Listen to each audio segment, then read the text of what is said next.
দিদি ওষুধ খেতে হবে, ওঠো ওঠো। ও দিদি ওষুধ খেতে হবে, ওঠো।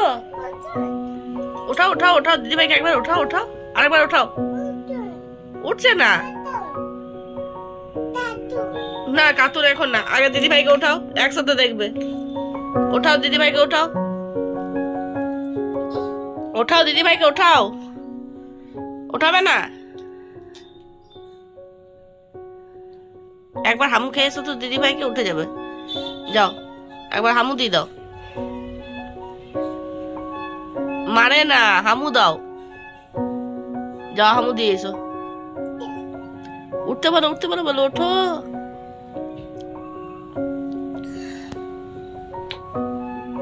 সন্টি, এই সন্টি ওঠ।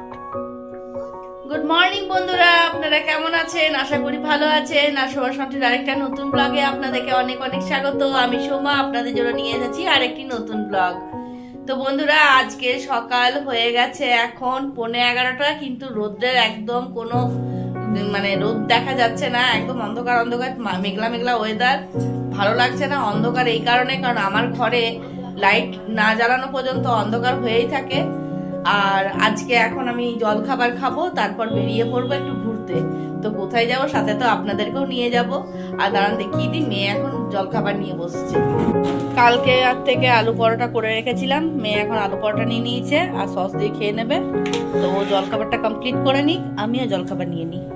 তো বন্ধুরা, এখন শাড়ি নিয়ে নিয়েছি, মেকআপের জিনিস নামিয়ে নিয়েছি, এবার মেকআপ টেকআপ করে বেরিয়ে পড়বো। তো মেকআপের আগে ভাবলাম আপনাদের সাথে আমার লুকটা শেয়ার করে নিই, তারপর মেকআপের পর দেখাবো।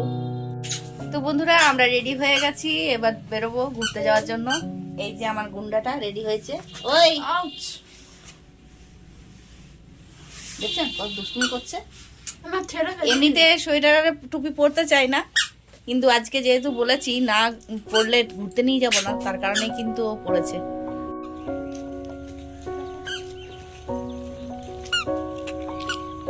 চল, চলে এসেছি সায়ন্তিকার বান্ধবীর বাড়ি, নাকি?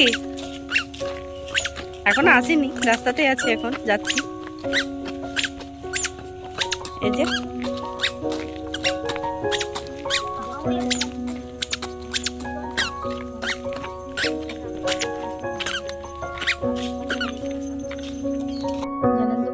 ফাল্গুনির মা না আমাকে বেশ কিছুদিন ধরে ফোন করছিল যে ছেলে মেয়েকে যেন একবার নিয়ে এসে আমি ওদের বাড়ি থেকে ঘুরে যাই। তো সেরকমভাবে আর সুযোগ হয়ে উঠছিল না, কারণ মেয়ের পরীক্ষা চলছিল, তো তার কারণেই আসা হচ্ছিল না। তো পরীক্ষা শেষ হওয়ার পর যে ফাঁকা সময়টা পেয়েছি, তো ভাবলাম ছেলে মেয়েকে নিয়ে ঘুরে আসি। তো ছেলেকে যেহেতু ফাল্গুনির মা খুবই ভালোবাসে, ছেলের মতো দেখে, তার কারণেই নিয়ে আসতে বলেছিল বারবার করে। তো ভাবলাম যে যাই, যখন যাচ্ছি ঘুরেই আসি। হ্যাঁ,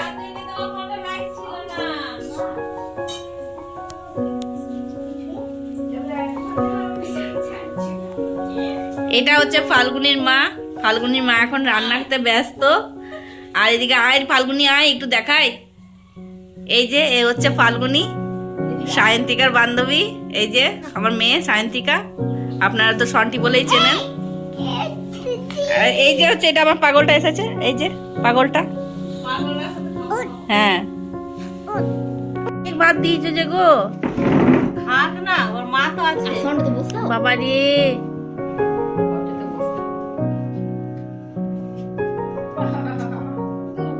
বাবা ওর প্রিয় জিনিস পেয়ে গেছে। ছাগল, হ্যাঁ ছাগল, হ্যাঁ ওর ডিম পেয়ে গেছে। ডিম ও মাম্মাম করছে। এদিকে এদিকে তাকাও। বাবা বাবা বাবা বলে দাও। বাবা বাবা বাবা বাবা বাবা। ঋষি ঋষি ঋষি, দিদি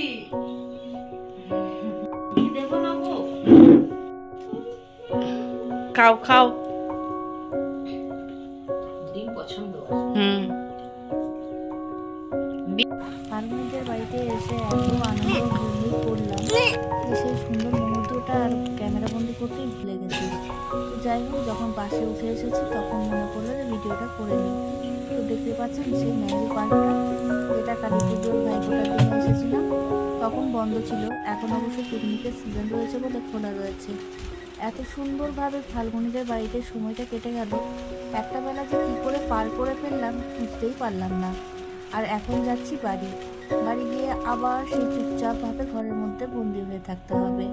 আবার কবে দেখা হবে জানি না, তবে আবার শীঘ্রই আসার চেষ্টা করব, ওদের সাথে আবার মিট করব।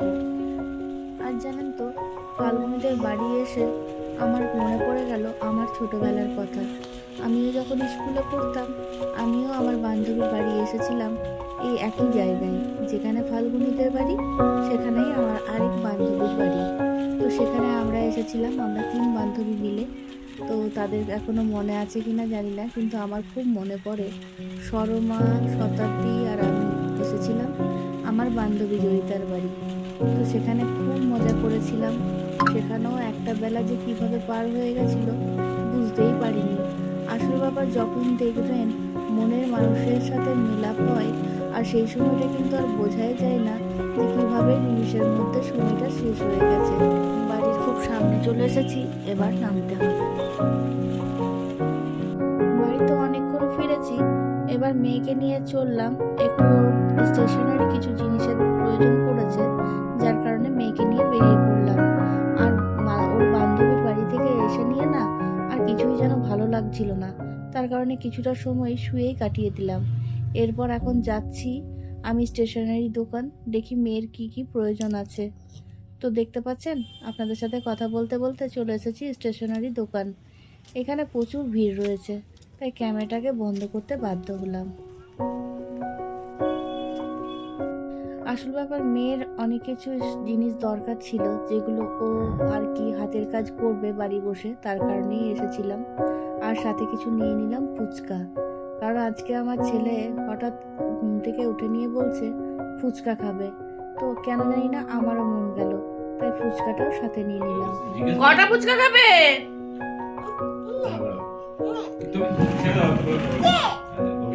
কি খাচ্ছ তুমি? কি খাচ্ছ বাবারে, কি খাচ্ছ তুমি? বুঝছা কটা খাবে? কটা তুমি খাবে? তুমি কটা খাবে বাবা? বাবু তুমি কটা ফুচকা খাবে? আর এগুলো কি খাচ্ছ তুমি? কি খাচ্ছ এগুলো? হ্যাঁ, জলটা কেমন ঘাটছে দেখো। এই ঠান্ডা লাগবে, নাক দিয়ে জল উড়াবে ওখানে। স্যাম তুমি কি খাচ্ছ? ফুচকা? বাবারে, দেখি একবার মুখটা দেখি। গুপচুপ গুলো ভেঙে ভেঙে দেখো জলের মধ্যে দিচ্ছে। তো বন্ধুরা, অনেক রাত হয়ে গেছে, দেখতে পাচ্ছেন ছেলে মা মা করে ডাকতে শুরু করে দিয়েছে। তো বন্ধুরা, আজকের মতো ব্লগটা আমি এখানেই শেষ করছি। দেখা হবে পরবর্তী আরেকটা নতুন ব্লগের সাথে। আমার ব্লগগুলি যদি ভালো লেগে থাকে, প্লিজ একটা লাইক কমেন্ট শেয়ার করে জানাতে ভুলবেন না আমার ব্লগগুলো আপনাদের কেমন লাগছে, আর আপনারা কি ধরনের ব্লগ দেখতে চাইছেন সেটাও কিন্তু জানাতে ভুলবেন না। তো বন্ধুরা, আপনারা ভালো থাকবেন, সুস্থ থাকবেন, সাবধানে থাকবেন। দেখা হবে পরবর্তী আরেকটা নতুন ব্লগের সাথে। ততক্ষণের জন্য টাটা, বাই বাই।